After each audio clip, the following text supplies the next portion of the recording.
Itinuturing na onion capital of the Philippines ang bayan ng Bungabon.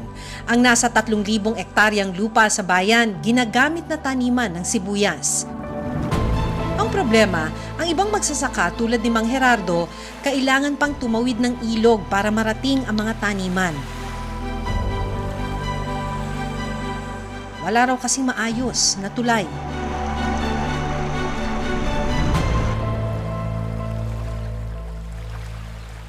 Ang tulay na ito, itinatayo taon-taon na lang dito sa amin na dinadaanan namin ting tagulan. Pag tag-araw, itinatayo ito para daanan ng mga manananim, nagdadamo, para maaliwalas yung mga tao. Pagdating ng tagulan, nasisira, tinatangay ng tubig. Kaya sana, gusto namin, kung meron sanang mag-sponsor na tayuan ng concrete na tulay, na overflow. Kaya kailangan sana kung taon-taon na lang ay ginagastusan ng barangay, ting tagulan, sira.